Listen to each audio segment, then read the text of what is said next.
Have you been struggling with a body weight or self-image problem? Do you have pain in your body?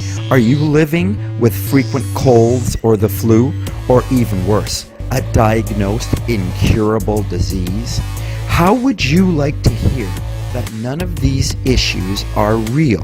How would you like to hear that all of these problems are illusions, figments of your imagination, created by incorrect information and limited beliefs? In fact, it's my life passion and purpose to inform you that you don't have to live a life in lack or limitation any longer. I am here to say the poverty mindset can become a thing of your past. You can step into your abundance. You don't have to be controlled by fear or anxiety. You can fix or heal your relationships. You can raise up your energy. You can learn to love yourself. You can step back into the very best version of you. You can heal your life. It's totally up to you. It's your choice. It's your decision. You are the power that can do this. You are the creator of your life. Each and every single one of us has this power. We all have access to the infinite divine root energy that is available to each and every one of us. We can command and direct this power out into our lives. We all need to get the truth. We all need new information. We all need to overcome the brainwashing. Every one of us needs to stop the incorrect thoughts. We all must rise above the wrong, limited beliefs that we have accepted and allowed to form our current reality. The truth is, you have the power. You can lose the weight and keep it off for the rest of your life. The truth is that there is no pain or disease that is permanent. There is no circumstance that you are stuck in. You can overcome any situation that you wish to in your life. You can do it now. You can begin today. You do not need any pills. You don't need any potions. You don't need to buy any powders or any medications. You have everything that you need to change your life. Welcome to my weekly YouTube broadcast show about weight loss, about healing, and about improving performance in any aspect of your life. I'm your host, John DePass, the Melon Man.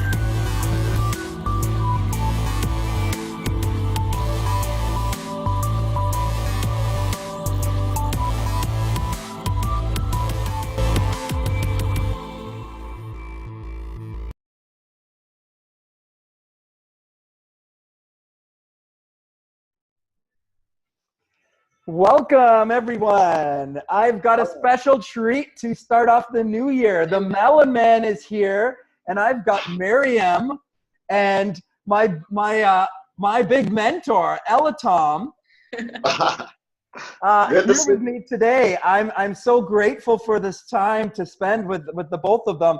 I've never had a chance to speak with Miriam before, so I'm excited about that. Me too. And it's a great time of year to do this. You know, the end of 2018 and the beginning of 2019. Mm-hmm.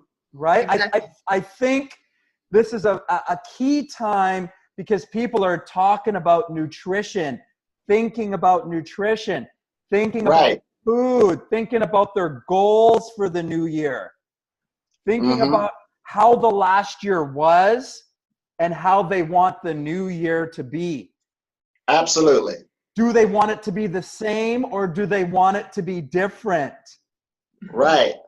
And this is the choice that all of us have to make, isn't it? Oh, absolutely.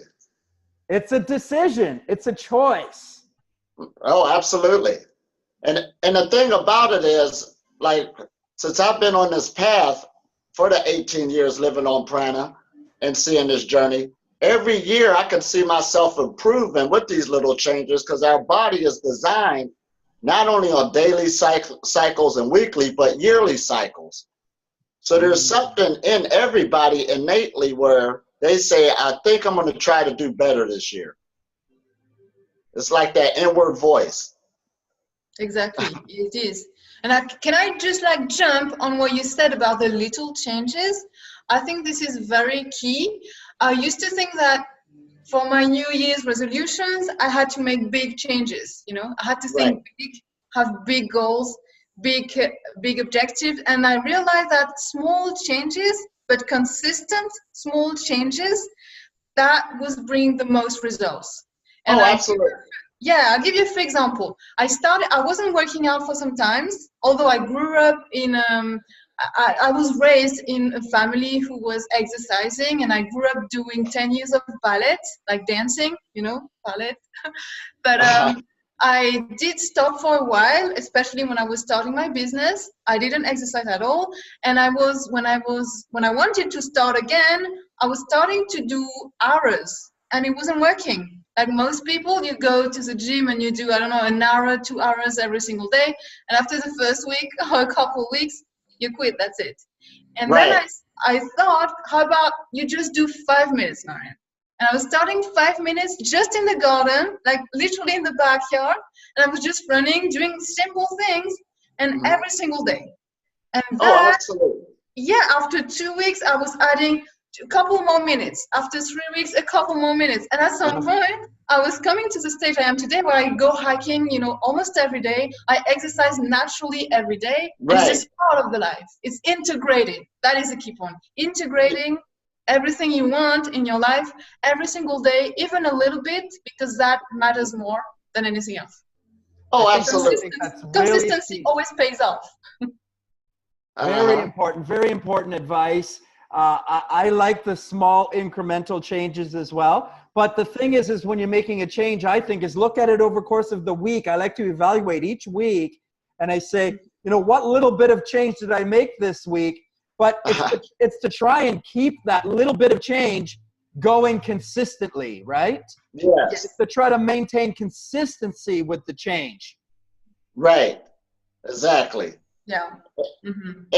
And I think people too, when it's relating to their health, and this being our vehicle that we live in, they can understand incremental changes when they're starting something new, like playing a guitar, learning a new job, you know, working with wood or anything. But when it comes down to the physical body, somewhere along the line, everybody's waiting on this instant pill, this instant gratification.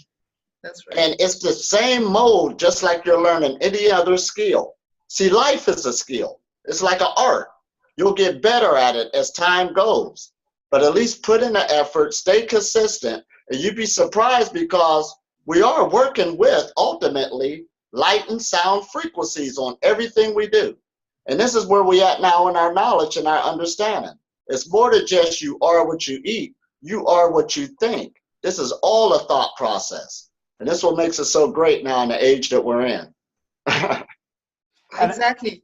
I think I should just quickly mention here, in case people that don't know, Elatom is a breatharian, and Miriam is in the process of becoming a full-time breatharian. And hopefully one day. One day at a time. I'm hopefully in that process too. I'm a hoping breatharian. Right. But what it is it's trying to move our energy, rather than gathering it from food, but to be gathering more energy from the prana or the universe or what's around us. So Elatom eats very little or not at all, Elatom? None at all. None at all. Well, let me catch humanity up. See, a lot of this knowledge is ancient, and we have the symbolism that's around us, and a lot of it is clothed in religion. But at about the early 1900s, this new wave came about dealing with the New Age movement. And what they did was they came with a series of new definitions, new words, and everybody kind of jumped on the bandwagon. But after World War II, it kind of faded And then about in the 1960s, there was a second wave that took place. You know, with the veganism hitting America and the more open-minded thinking, bringing it back. But now, if you really want to understand this is like the third wave of these new concepts that have been here. But what makes it easier now is due to the external technology, because more people are understanding the cell phone, how a computer works. You got to download something in order to get a new printout, and they're relating it with their lives. So now when we deal with prana, it's a whole lot easier if you want to actually call this the third wave of we dealing with this phenomenon. And this is a good age we're in, because this is the first time where we can actually manifest something that we used to say was spirit that was invisible, and see the power and the proof of it through our lifestyle. Being food free is not far-fetched. This is a holistic lifestyle. Everybody can make room on their health. There's an epidemic in the first world countries dealing with health and of preventable diseases. That means they did not have to happen. That right there is an indication of we have gotten away from our center, which is ourselves. When you come back to your center, this is like natural. It's not a fight, it's an allowing. And this is why when I teach us about have fun, allow it to take place, and you will get there when you incorporate these new habits in your life. And this is so simple right now. I mean, I'm saying it because I'm there, but I assure people I'm having great successes with my retreats. Everybody's really sticking with it. Everybody's still sticking with each other after the retreats. And from 2015, when we did the first Pranic Festival in America in San Francisco, where breatharians actually got together instead of working separate, from there until now, 2019, I know myself, I have touched thousands on the planet. We got other pranic people doing work all over the planet.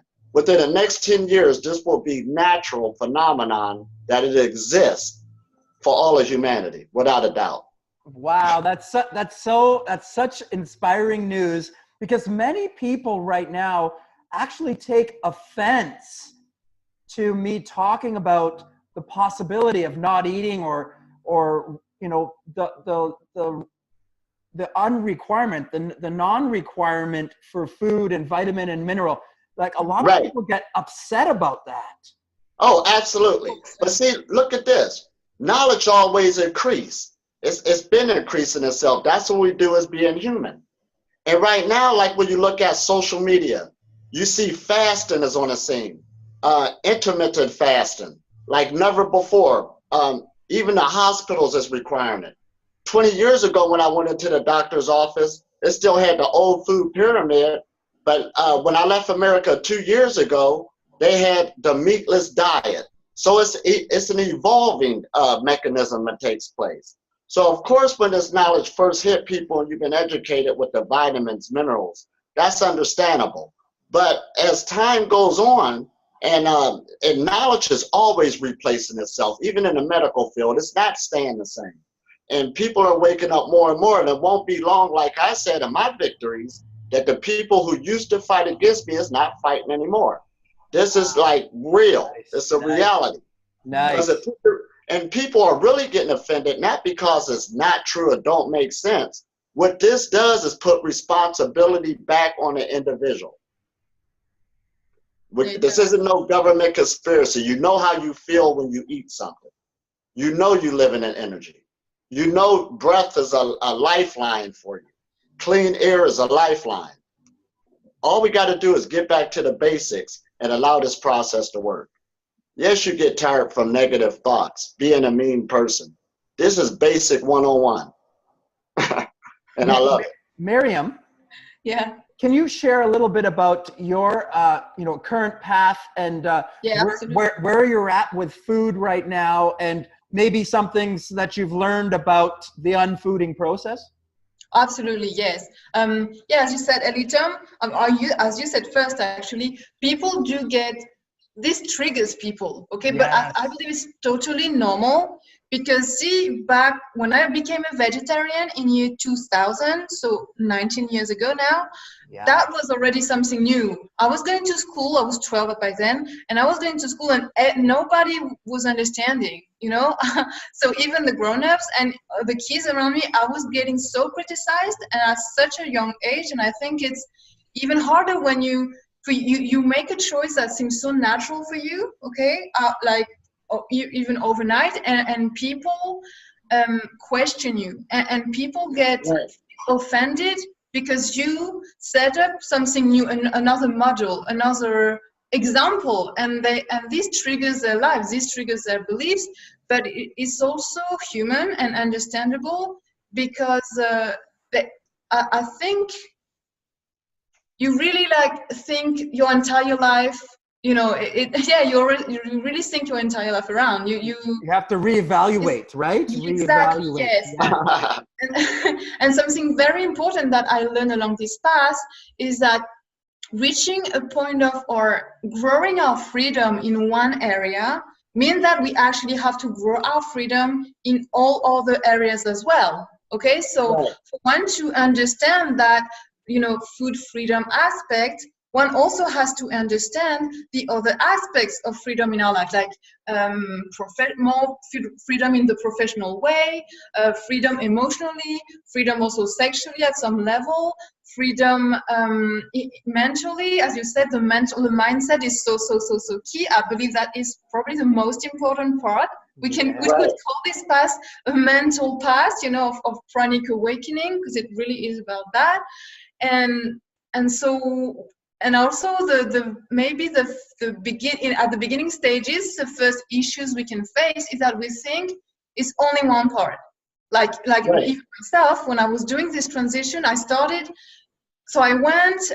say I became vegetarian in 2000, and then between 2000 and 2011, I tried by myself, not knowing anything about that, fasting, raw vegan, mono diets, and all these things. And I was still at high school, and I was just doing that by myself, going to school, not eating, all of that. But I had no idea this was possible. I could just feel how energized I was.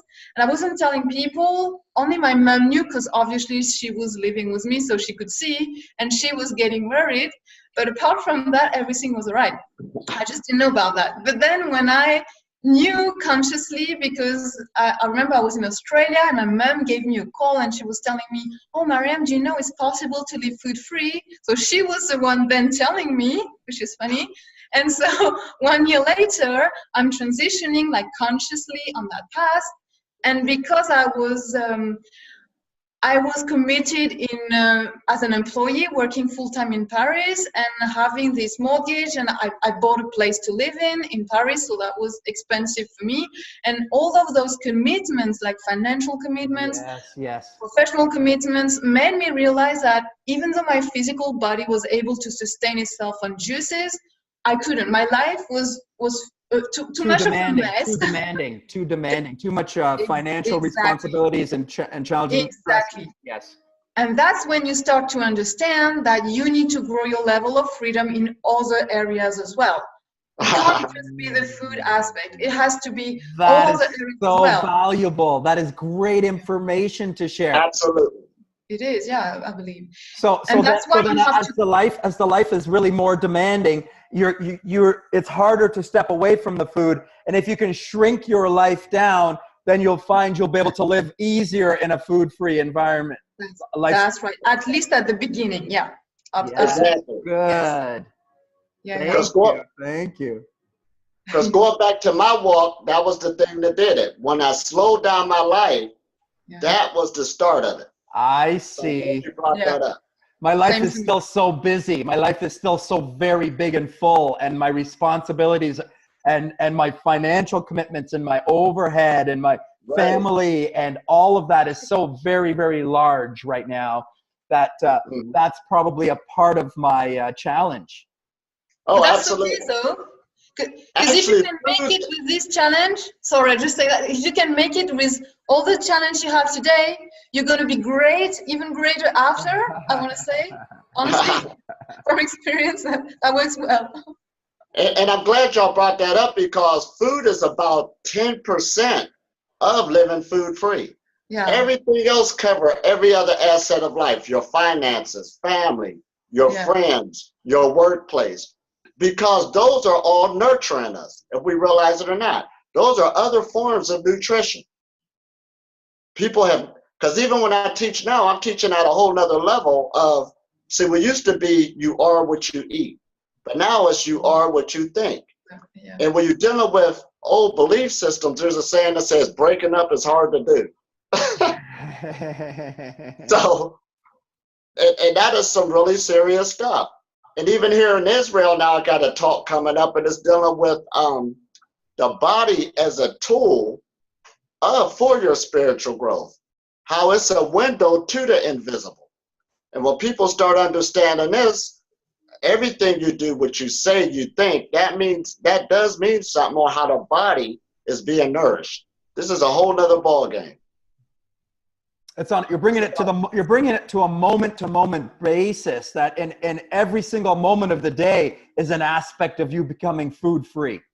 You know, Absolutely. how you're interacting with the moment in your present moment is an aspect Right. of whether or not you're food free. Because being a breatharian is a walking meditation. Yeah, I was going to say that. That's a full-time meditation then. Yeah. Absolutely. You're always focused on your body, how you feel all the time. Yeah. That feeling that people get in meditation sitting there, I'm feeling like that walking down the street, riding a bike. It don't matter where I'm at. The energy is running. That's why I tell people meditation is the foundation of living on prana. Excellent. And that makes so much sense to me, because that's where I came from, is meditation. And that's a big pull for me, I'm sure. Yes, absolutely. So that's why at the retreats, I even serve food now. And that don't mean nothing on what takes place energetically. The people by their nature start setting down the food, because that's a real life scenario. The kitchen is right there and they automatically say, okay, y'all, we're not eating tomorrow. But that's what you're going to face when you go home, when people are eating and stuff. Yeah. So I created a real life scenario that's successful, but people are really learning how to meditate, learning how to grab back the driver's seat of your mind and stop letting the monkey drive. Yeah. Miriam, can you share more about your current eating then? Oh, yeah. So, okay. So for you to understand now, or for everybody to understand, I'll just go a little bit backwards. So I did a transition, so-called pranic transition, in 2012. And so, yeah, at first I was feeling fine on juices, but the rest of my life was a bit of a mess, just to say a bit. So I understood that, because I was getting very sick then, going to work, I couldn't just do it. At some point I had to quit out of physical and mental sickness. And I was facing myself, I couldn't just leave like that Paris, because I had this place that I literally just bought 2 weeks before doing my pranic transition. So too much responsibility, too much physical responsibility and burden upon you. Yes, exactly. And I couldn't, so I couldn't sell it. It was too early to sell it because of the interest and all that. And I tried to rent it. See, life will always kind of help you in exactly where you have to grow, So I tried to rent it, but because I bought such a small place, I couldn't rent it. It was illegal. So I was facing situations that you attract when you do things that are illegal, like fines to pay, these kind of things. I really went, low in that stage to understand, So I couldn't rent it, couldn't sell it, had to live in it, and had to find a way to, pay for it. So I started to work by myself as an entrepreneur, as we say. And through that, I think working as an entrepreneur is such a great way to learn about yourself, to grow you beyond fears, beyond beliefs. So true. Yeah. It's like a spiritual process in itself. It is. And so when you have that, because you don't have any choice. You have to rely on faith. You have to take action. You really, you can't just wait the end of the month for money to come. You really have to take actions. That's and it. wise actions as well, compassionate, and really serve humanity. So a whole thinking and meditative process, I believe. So this on top of working on the food freedom aspect, because I was still working on the food freedom aspect, but step by step, I understood that I had to work on other areas of my life. So and I was doing like one action at a time instead of having three. I was vegan by then, so instead of having 3 vegan meals a day, I was having 2. I started having 2, and when I was fine with that, I started reducing. I started having 1. Now, sometimes I was going a little bit backwards when life was too challenging for me. I had to go a little bit back. It doesn't matter. I think it happens to probably all of us. It's okay as long as we know. Great to hear that. That is so. I'm so happy to hear that. Oh Right. yes, because otherwise we are so strong. We can be so strong with ourselves, and it doesn't work. We have to always remain patient and loving ourselves really, and accepting where we are. And I think it's better. Most people ask a question, how much do you eat and when do you eat? But I think it's better to ask a question, why do you eat? And maybe when then, but like the why. And when we understand, then we are able to heal one step at a time, because it's really a healing process. Like for me, sometimes, I mean, I don't know now because I don't really travel, but when I used to travel a lot, or regularly, I was eating, because I hate flying and taking the train and the bus and being like so fidgety, you can't move around, you have all those people around you and babies crying, people coughing and all. I don't like very honestly. Discomfort, basically. Yes, discomfort.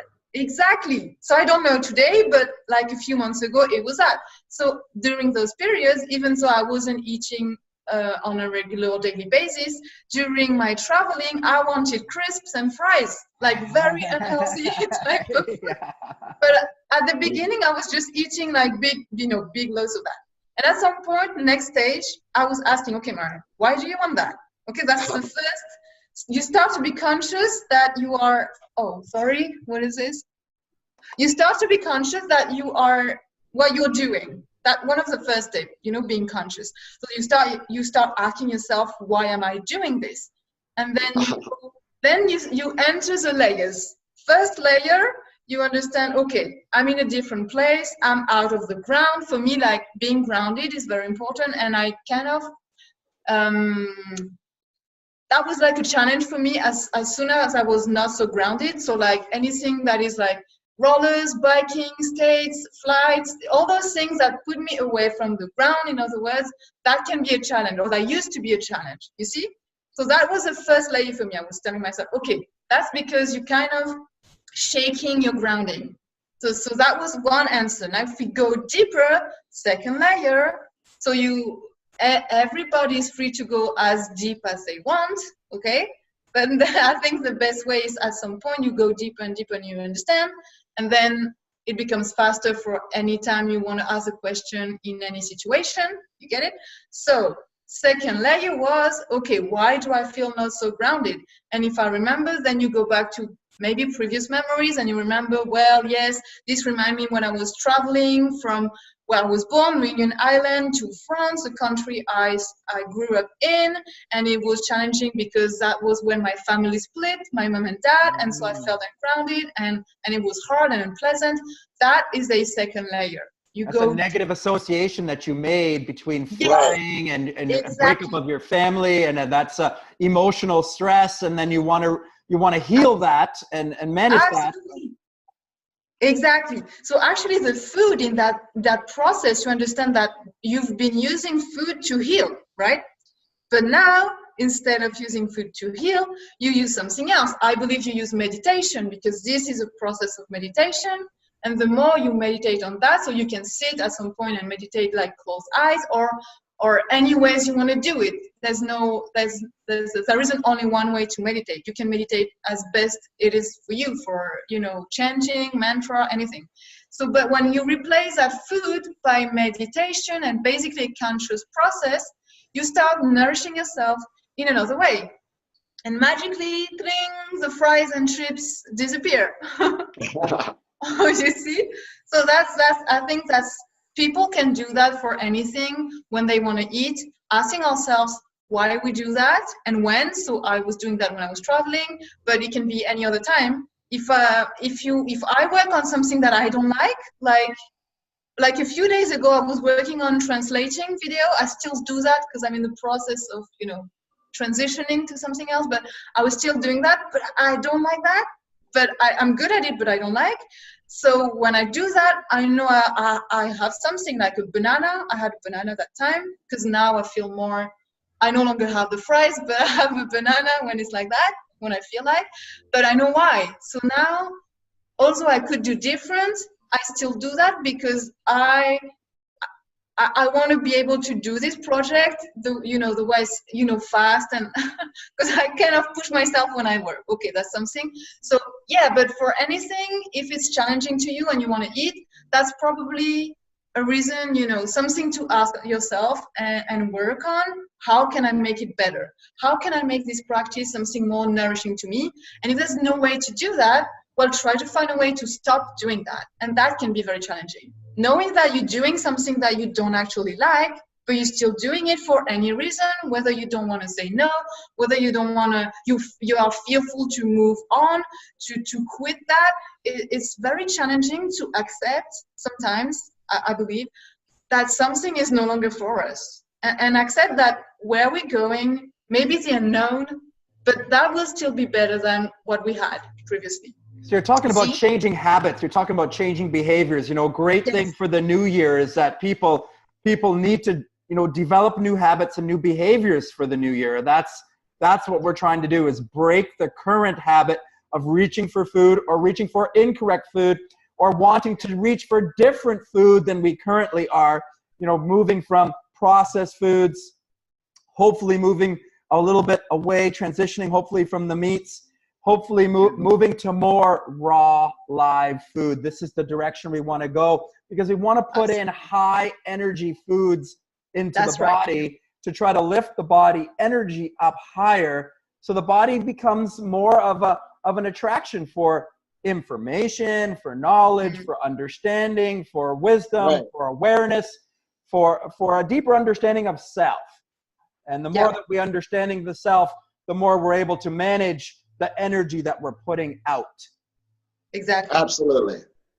That's and right. I like how both of y'all said that, because the message that I give people now is basically, I don't teach you how not to eat.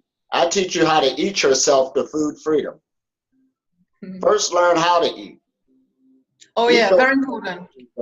Foods, get more energy into your body. And when you see yourself improving and getting healthy, then the backing up of food will happen by its own nature, because you want to stay healthy. You want to stay on that frequency, and you start rising slowly. Exactly. So I like it. So you start feeling the higher energy, and then it's not like I'm giving up meat. It's not like I'm giving up fast food. It's like I'm getting so much more energy and I'm feeling so much better that I'm not giving up anything at all. I'm actually gaining. So you know what? This is not a sacrifice. This is a win. Right. Absolutely. That's why this is a feeling state you're going into. See, it's one thing, like I tell people, sometimes we act like, since I'm on prana, I don't remember what food tastes like. I remember what Salisbury steak and gravy tastes like over 20 years ago. That was my favorite dish. I remember what the avocados taste like and stuff like that. However, I got to the point where I outgrew it because I don't like the way it makes me feel. Yeah. So you're getting a new love affair. Because we are creatures of pleasure and habit, so you're always going to seek pleasure. That's why you don't want to beat up on yourself. It's not going to work. But you're going into a new pleasure. So you're always going to stay in a feeling state.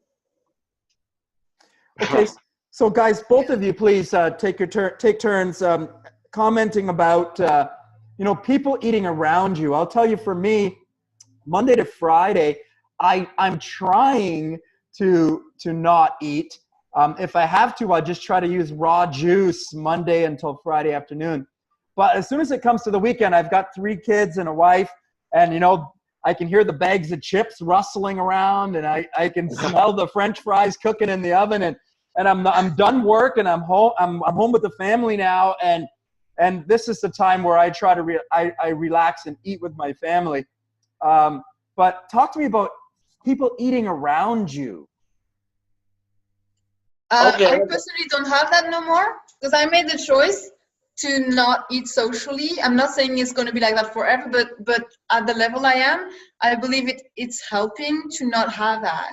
So I gave myself the freedom because I don't have a family, husband, boyfriend, kids, all of that. I don't want to have that. I'm happy without.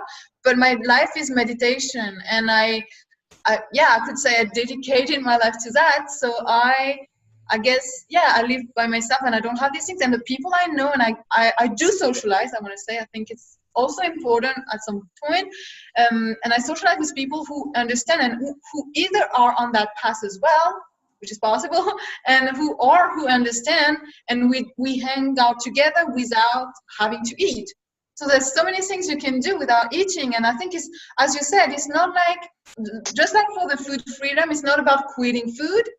Exactly the same for socializing. It's not about, it's about finding other ways to socialize. Socialize around working out, socialize around dancing, socialize around a movie, socialize around playing games, social games like cards or Cluedo, anything like that. Socialize around hiking, going into nature.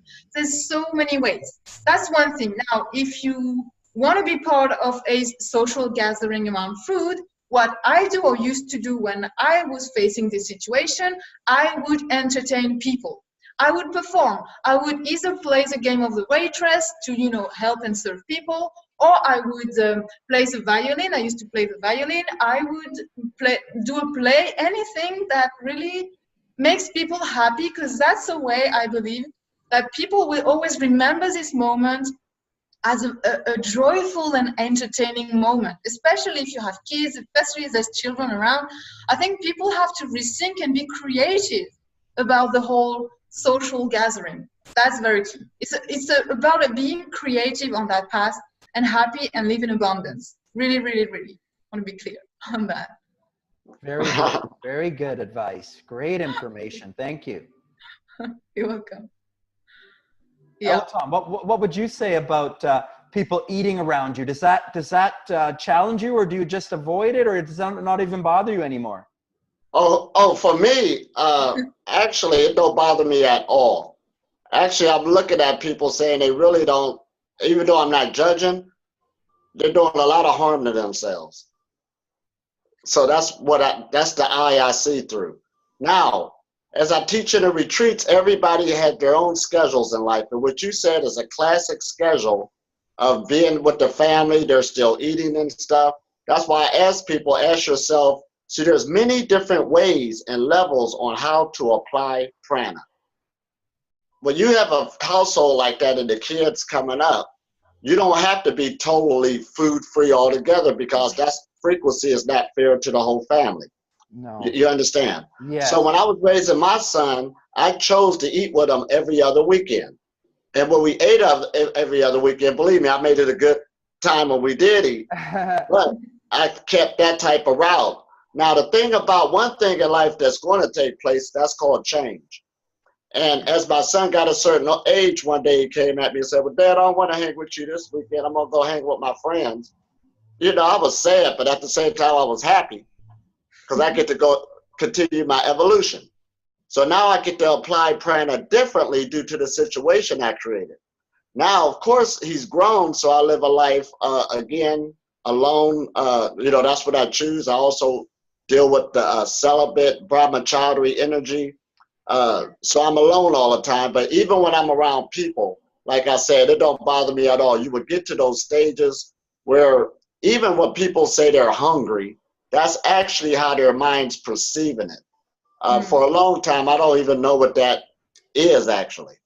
You're either going to do it or you're not, So it's how your perception is receiving it. But again, like when people are trying to make this transition in a busy household, that is a challenge. Nobody's arguing that. But like I said, it's how you're you're going to apply prana. And like what I tell people, when you're raising a family, at least keep health in the forefront. See, one thing about my son, he learned about health.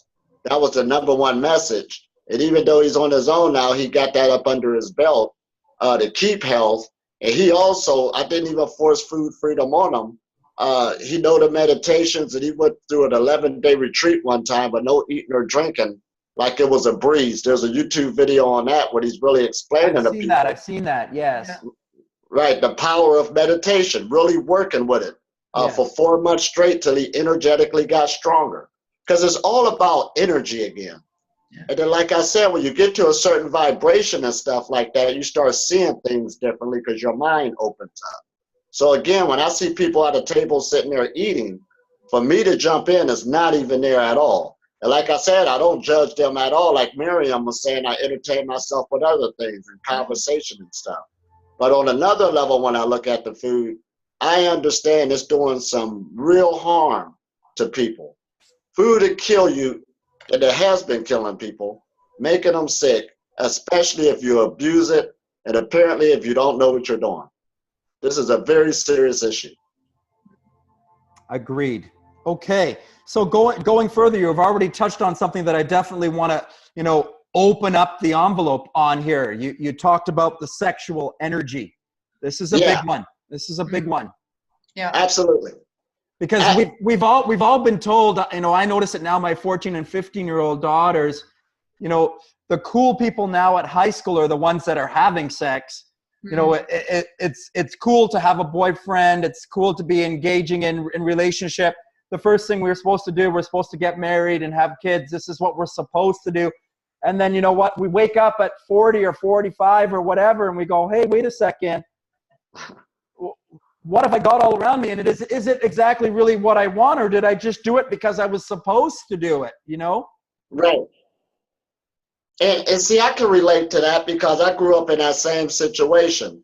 I mean, I grew up, being popular and stuff like this, growing up. So, of course, you have a lot of females after you. Yes. And in my neighborhood, the more girls you have, the better off you are. Yes, So I made the same mistake. 100%. So even when I learned about celibacy and stuff, and when I teach it now, I understand there is stages dealing with your age, how you growing up, just like food. It's the same challenge. So even when I went through those stages, like some people, they talk like they just did it overnight. I don't even talk that way about food, and here I am food free. Now, for me to be brahmachari right now or celibate, that didn't happen overnight. There was many times, again, just like food, I failed. I had to be easy on myself. I had to lock the door. But over a period of time, it got stronger and stronger. And again, you go into a filling state because through all the meditations and stuff, you will feel your energy, that sexual energy, really getting stronger, better in your health, sharpening your mind. And you get tired of working on it, then losing it, working on it, then losing it. Yeah. So now when I started really keeping the house, you want to see the expectation or the potential to see how far to go. Because sexual energy is a creative force and it does not stop. Just at the retreat, I told the people, the only chakras you got to really focus on food freedom is your first 3 chakras. So you can become food free through proper sexual cultivation. Interesting. You can hit food freedom through that level right there if you really understood. So basically your chakra, if your root chakra is blocked up, the other chakras, your third eye, nothing is open.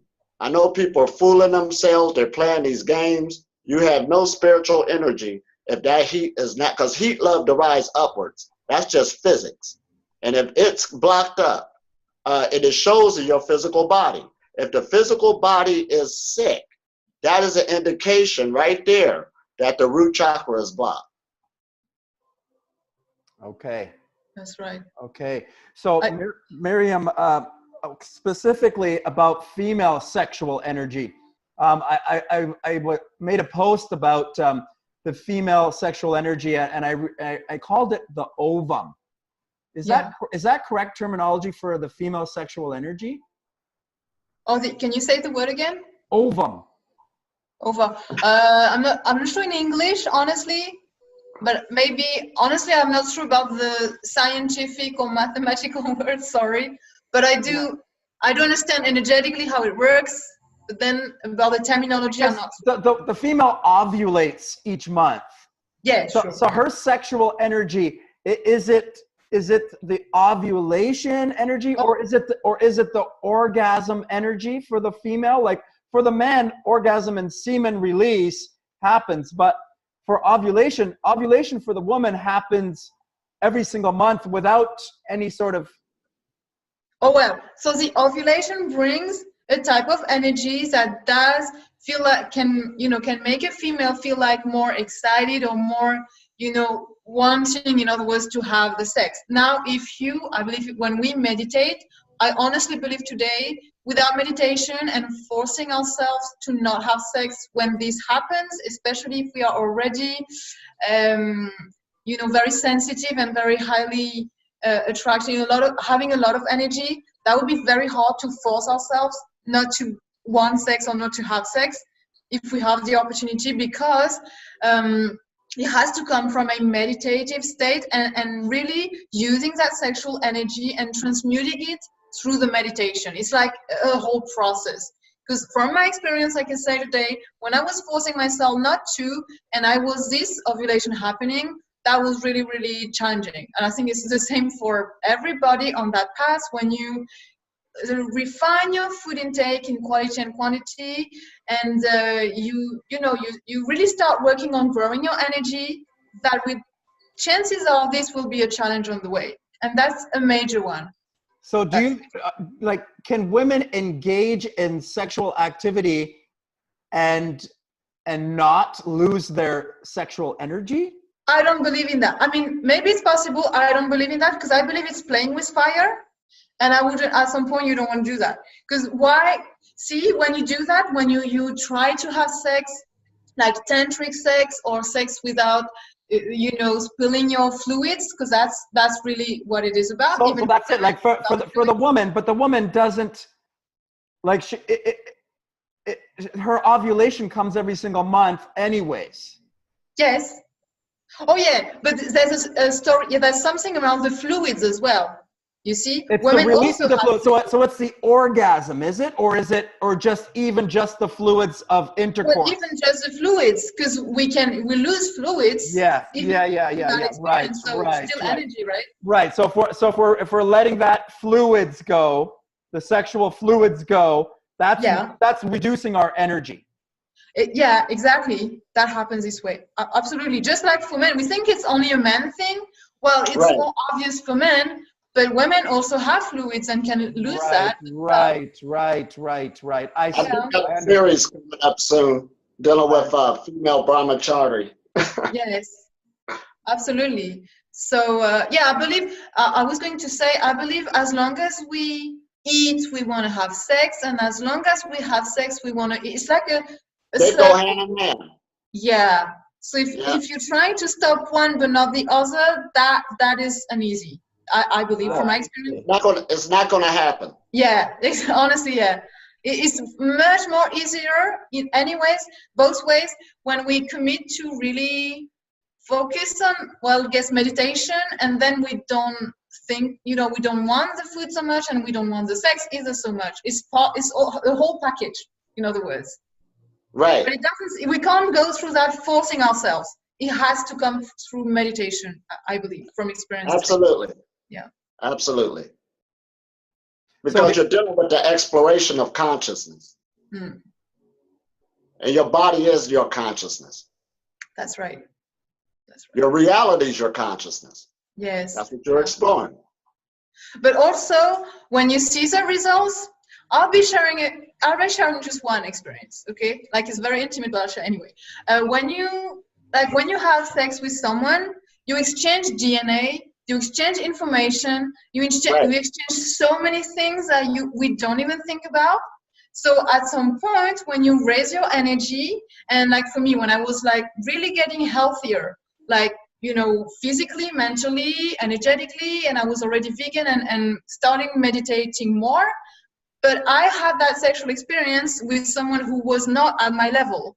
He was like basically having more weight and all of that. Okay, won't go into details, but this led me to put 10 kilos of weight within a couple months only, just because I'm not saying it was bad, nothing bad about that, but this is what happens because your energy gets affected by other people. And it's not meaning that other people have bad energy, but when you put so much effort into working on growing your energy, having a better energy management, really bettering yourself. It's like working out every single day at the gym and eating rubbish after. You don't want to do that, okay? It is the same thing with sex. The same thing. It absorbs memory. Exactly. So naturally you want to, change that, I believe, on that path. Oh, absolutely. Yeah. Okay, wonderful, wonderful. So just to wrap that up, there is obviously a passion, a sexual energy. It's the same energy of us. It's at the lower chakra. It's the loving energy, the force energy, the passion, our desire. It's in our root chakra, and that energy, if we consciously invite it up and do the meditative work to try to lift it up, we can bring that energy up and allow it to open up our heart chakra, our throat chakra, our third eye, out the crown of our head. We can lift that energy up into the higher levels in our life, and we can do more other than just release it and have sex. Yeah, and rejuvenate, change your body, change your stress. Change so many things that we don't even think about. Heal the body. Use it to heal the body. And your body will change. Your physical appearance will change. You'll have that glow that happens when we save that sexual energy and we use it differently. Very honestly, yeah. Mm-hmm. Absolutely. Okay, so talk to me now about like bringing this to the new year, to the people that are just getting started. Like, should they be goal setting at the beginning of the year? Yeah, why not? Anytime. Right. What do you think? It depends. You guys believe in setting goals for the new year? It depends what your beginning of the year is. But yeah, I know what you're saying though. Yes. What makes us different than other animals is that we have a consciousness, but we can make a plan. And people should cut some type of plan out for themselves. Don't make it too rigid. You understand? Make something that you know you can accomplish and begin from there. And watch yourself improve, because it's like we said, we're in an age now where health is basically being advertised on TV, and it's coming out more and more what people need to start doing with themselves. So yeah, people need to start making a plan for 2019 and really take it to another level. And now with technology, if you know how to use the internet correctly, there's so much information that'll help you. It'll tell you how to go on a juice fast. It'll tell you about water fasting. It'll tell you how you'll feel in 24 hours. It'll tell you how to take advantage of. It got all types of meditations, all types of meditation music. Now, I know porn is the biggest website that's looked at on the internet, but if people direct their desire to really want to learn, the teacher's right there. There's free information all over the internet. There's knowledge to be found, right? Absolutely. Take advantage of it. With that goal thing in mind, I've always in the past been a big goal setter at the beginning of the year, but one thing I've learned and grown in 2018 is in this idea that, and I credit you, Elatom, for a lot for this, is moving into the food-free lifestyle and being a big motivator for me in that direction, is connecting to that power within me and realizing that I have this power within me. And actually, if I just try to focus on staying inside of that power, that creates what is best for me. So I don't really need to visualize so much what I need to create, but more I need to focus more on keeping my energy coming up and as high as I can, so that I just kind of pull towards me the optimal circumstances in every regard. Oh, absolutely. Matter of fact, I'm living a life that to me is normal, but it's like I'm living a life of a miracle. I'm living in heaven. Yeah. I mean, this is awesome. I mean, I'm a self-sustaining being walking around, don't need nothing. This is like perfect. Wow. And everything, I don't even have to think about it. It just lay itself out. Like I wanted to massage today and I ran into a Thai massage place and got it done, you know? That's fantastic. So like, you know, just opportunity, information, knowledge, wisdom, experience, people, things Right. that you need are just kind of arriving because you're keeping yourself in the right energetic space. Right. And now listen at this. When I told you I started my journey, first what I did was I quieted my life and I gave away a lot of materialism, didn't even have it. Now to this day, I didn't really accumulate no more materialism. All my belongings is with me, but I got more things and more access to things that I have ever had in my life. This is amazing. Yes, awesome lesson. Wow. It's not what you carry outside, it's what you have within that is a Within. guarantee. It's guaranteed. And abundance. Yeah. And we live in this energy. Around this energy, it's going through us. I mean, it's like a genie in a lamp. And I'm just not making this up. When you keep your energy at a certain vibration, no bad things happen in your life. That's right, yeah. Everything works itself out. Very nice. That's kind of what I'm feeling is happening to me this year, is that I didn't feel the need to be so focused on goals as I felt the need to be more focused on just being in the present moment and staying with my powerful self. Exactly. I like that, your powerful self. That's a new awareness for me that's just come about. Exactly. Just stay in yourself, your powerful self. Very nice. Very nice. And even when we limit ourselves, that's still powerful. As long as we're present with it. Exactly. Because you're having an experience. Right. So it's wonderful.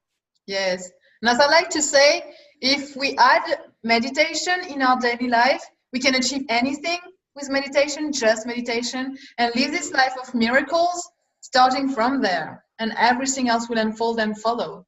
Awesome. All about that. So would you say a really great goal for 2019, maybe just starting to meditate first thing in the morning and at the end of the day, bookending your day with some mindset and bringing yourself to that most powerful center space, affirming for yourself, I am the power in my life. I am the creator of my world. You got it, yeah. Exactly. This is what, just those simple actions make a huge difference. Really going back to basics, you know, and coming closer to nature, all those things, simplicity makes magic, really. Yeah. So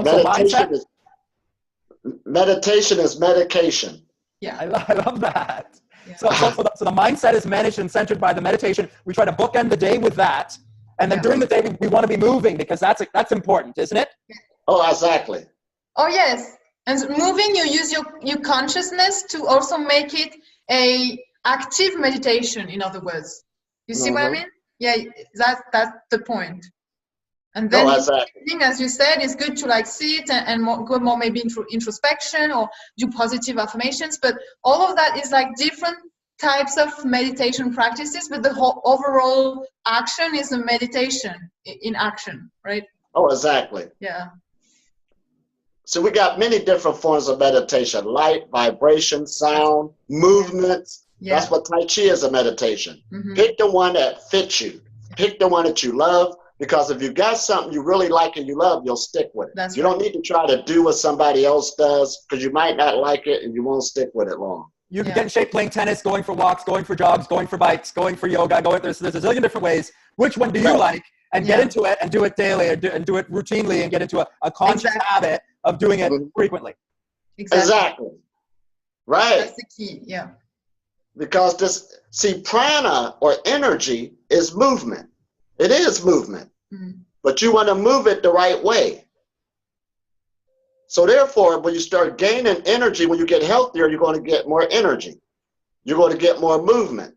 So at least guided, don't think you're going to be sitting there. That's not going to happen. If you don't have nothing to do with that energy, you're going to keep grounding yourself back out. This is a time where you can really start thinking about those things you've never done before, these things you really want to try, because now you got the energy and the time to do it. It'll take you on a journey. You're trying to keep up with it. Absolutely. This is a powerful energy. We're just scratching the surface. Awesome. Okay, so we got mindset, we got daily exercise, and the exercise is a big key too for movement in general, all exercises. just for lifting up energy. Like you talked about sexual energy, a great way to raise up our energy. Oh, yeah. But the exercise generates energy. Exactly. Absolutely. Yeah. Yeah. Right. And one belief we can have, sorry if I can stop, one belief we can have, and I had also that, is that if I am on the food freedom path and fooding, then exercise is not so good, or I shouldn't do so much, or like decrease it so that I don't lose energy. And then I realized I wasn't feeling happy, and I started to exercise, and that was giving me energy even though I wasn't having food. That my mindset shifted to another belief that I didn't have. It's possible to exercise without food, even without water, and have more energy. That's very important to understand. Yeah. And it raises those positive hormones. Yeah. The word exercise starts out with the word EX. And EX is a word within itself. You're doing an exorcism on the body. You're casting out demons, blockages, obstructions. So when you exercise, you're doing an exorcism on yourself. Wow. Clever. Anytime is here. I like it. Now, one thing I do with my exercise, and I encourage my clients when I'm doing my programs, is I'm not big on the big heavy weights anymore. I used to be big on the big heavy weights. I don't think that's necessary or required. Oh, not at all. No. Because that actually builds more blockages. When they get too heavy like that, I understand the sport, but when you start aging and going more into wanting that proper energy flow, you don't want to tear down a muscle on that type of level anymore. I agree. It's a whole different ball game. That's right. Yeah, we want to move the body. We want to move that lymph around. We want to get the heart pumping. We want the circulation. We want the release of hormones. We want the release of endorphins. But we don't really want to like tear the body down and destroy the body. Exactly. That's right. Exactly. We want to stimulate the body. Stimulate the body, not annihilate the body. Yeah. Right. Two different ball games. Yes. Okay, so we got the mindset, we got the exercise. Mindset's the big key. Yes, it is. Have that mindset in the right place. You got to do the daily movement. And then what's the food advice for people that are maybe just looking at this new year and they want to lose 10 pounds, 20 pounds, 30 pounds, 50 pounds, or 100 pounds this year? What's the takeaway for them? What do they need to hear, guys? Well, instead of the word diet, I don't use that word no more. I use our window of consumption.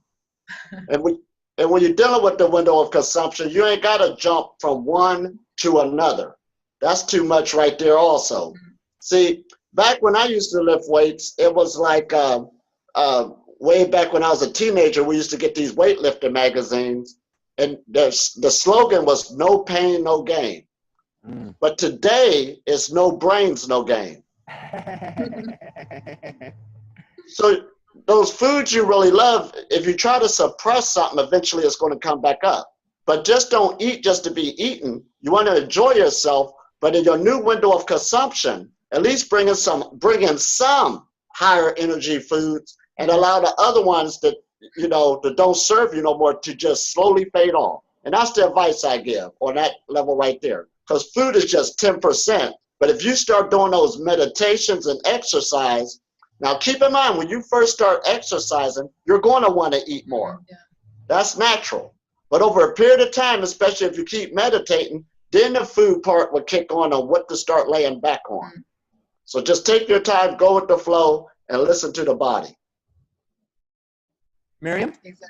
Oh, yeah. I would say, I used to be very inflexible, wanting everybody to be vegan. Now I'm more flexible, and I understand that it's not so easy for everyone, maybe. So I'd say if we grow the nourishments of our lives, we do more things that we love. Okay, we meditate more, we work out more, as we said.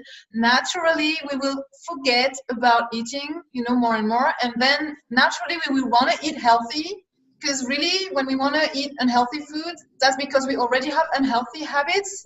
But when we grow our health through healthy habits, then the food will change automatically. Because food, really, the diet or the window of consumption is already it's just a byproduct, right? It just happens as a consequence of all of the practices we do. I strongly believe. And I like to tell people that we're such creatures of habit, and we also if we want to try to manage our food, we do have to start, I think, introducing some boundaries. But you can't try to make the boundaries too tight, right? That's right. No, you can't. Yeah. You got to allow for some freedom. If you try to say you're never going to eat a bag of chips in 2019, you're never going to make it. Oh yeah. No. Right. So if we could say, you know what, let's create some boundaries. I say if Monday to Friday afternoon, you can try to be eating in a healthier way. So whatever that level is for you, is that going to be meaning like adding a little bit of fasting daily, maybe the intermittent fasting, adding more raw food, adding more vegetables, obviously, reducing the fast foods, reducing the processed foods, reducing the cooked foods as much as we can, Monday through Friday, and then give yourself that room on the weekend, birthday parties, obviously holidays, weekend treats. Allow yourself to relax again, and then try to pick it back up and make a commitment. And give yourself some boundary that gives a bit of freedom, but then also expects that you're making some sort of commitment. Oh, exactly. That's right. That's it. Be easy on you. See, the slogan is basically love yourself. Exactly. Yeah. This is the most important thing, isn't it? Isn't it the most important thing is learn. This is the Earth School is to teach us this valuable lesson. Yeah, big time. And that's it. Love yourself. Yeah. Have fun on the journey. Because even spirituality back in the day, when I went to India, I talked to this one guru's wife and he passed away. But she was talking about the level of how they used to put themselves through things to beat up on themselves spiritually to try to make the vibration go up higher. Yeah. And it's not even like that anymore. Like I said, pick a meditation that's good. The energy flows on its own. You don't have to force it. So much free energy that we're living in that's around us. This is awesome. That's right. Well said. So I think I'm hearing the message that mindset is the most important aspect of this. Yes. Yeah. The meditation is the biggest part of this. Yes. That's it. Even the movement and the energy, raising the energy is a massive part, even more important than the food. And keep this in mind, the energy raises on its own. And the movement, one of my favorite Qigongs is standing like a tree. The reason why is you don't move, but there's movement going on inside of you. Nothing stays still. This is right, yeah. So I like this message because I think the message has been, it's 80% nutrition, it's 90% nutrition, and we're flipping that. Right. We're flipping this for 2019. We're saying it's mindset and movement and the food, let the food happen on its own. Exactly. It's a low vibration, it'll fall off. It's nothing. This is so easy. I'm trying to get the right words for it. I love it. I love it. It's so easy to live beyond food. Exactly. This is easy. Yeah. I gotta say it. If a person can wake up on what they're living in, you're living in this universe that nourishes us on all types of ways. You gotta wake up to it. It's a consciousness. It's a perception. It's a choice. It's a decision. It's a choice. Exactly. It is, yeah. And it's a choice that's predetermined. Meaning these predetermined forces happen on their own. It's just that the person is getting in their way.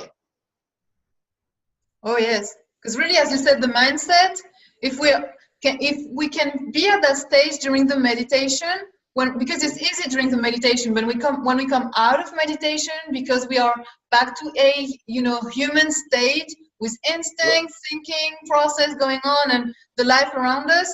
But during that meditation period, if we can feel that stage where we are a free mind, really, like there's no more fears, no more beliefs. This can happen. During the meditation, you understand that it all comes through that. And anything that you may feel is actually coming from the mindset. If the feeling of hunger, this is the mind. That's the mind. Yeah, it is. And it's not easy to understand that when we are out of this meditative state. Right. But that's why the meditation is so important, because then you realize whatever you were feeling, the emotions you went through, the thinking that you had, is all about that mindset. It's all in the mind. Yeah, a free mind could achieve anything, like literally almost overnight. Even breatharianism, because nothing would be in the way. Nothing. Nothing be in the way. Yeah. See, because like you said, Miriam, hunger is in the mind. It's not in the body. No, it's in the mind. Sex is in the mind. It's not in the Same. body. Same. Yeah. They go hand in hand. Yeah. Oh yeah. This is awesome. Wonderful. Okay, now let me just close it up a little bit here. Elatom, you're coming to North America. Oh yeah, in June. As a matter of fact, Miriam's coming also. Miriam's going to be there too? Yeah. I am planning to go. Yeah. Awesome. Well, this is what I'm planning. Is I'm going to plan a date around when you're coming, and we're going to do a Canadian Breatharian retreat That'll be awesome. right here in Burlington. I'm going to find a location. I'm going to get a spot, and we're going to do a Canadian Breatharian retreat. It's going to be a 3-day retreat. We're going to have Elatom and Miriam here, and I'm going to be there, and I'm going to be learning and growing and stepping forward in 2019. That's my big one for this year. I'm so glad to be teaming up with you guys. I'm so excited. So let's watch for that. Let's watch for that. I'll be promoting that very soon, and we'll get some final dates for everybody. All right, that'll be great. I'm looking forward to that. Yes, absolutely. And this is a time for the people to feel the experience. Just let the belief system drop and come into the experience. Exactly. It'll last you for a lifetime. Breatharian Retreat Canada. Southern Ontario. Yes, I like it. I like it. Wow. What a goal. That inspires me so much. I love it. Yeah. See, like I said, I was being nice earlier when I said this knowledge is going to be common knowledge in the next 10 years. I think it's going to happen in 2019. It's going to be common knowledge all around the planet. Awesome. Yeah, it's going fast. We're going to break through this year. We're moving real fast. Awesome. Awesome. So hold on to your seatbelts. Awesome. Okay, so hey, 2019, thank you so much for this conversation, guys. I really appreciate it. Thank you so much. Great to share with you. I always love it. I always grow. As I'm sitting and talking with you, I've been feeling the prana just coming up my spine. I'm just feeling it coming up. You guys are just inspiring the heck out of me. So we will talk some more, and we'll say goodbye for today. All right. We enjoyed talking to you. Thank you so much. That was a joy. Thank you. Bye-bye. Bye.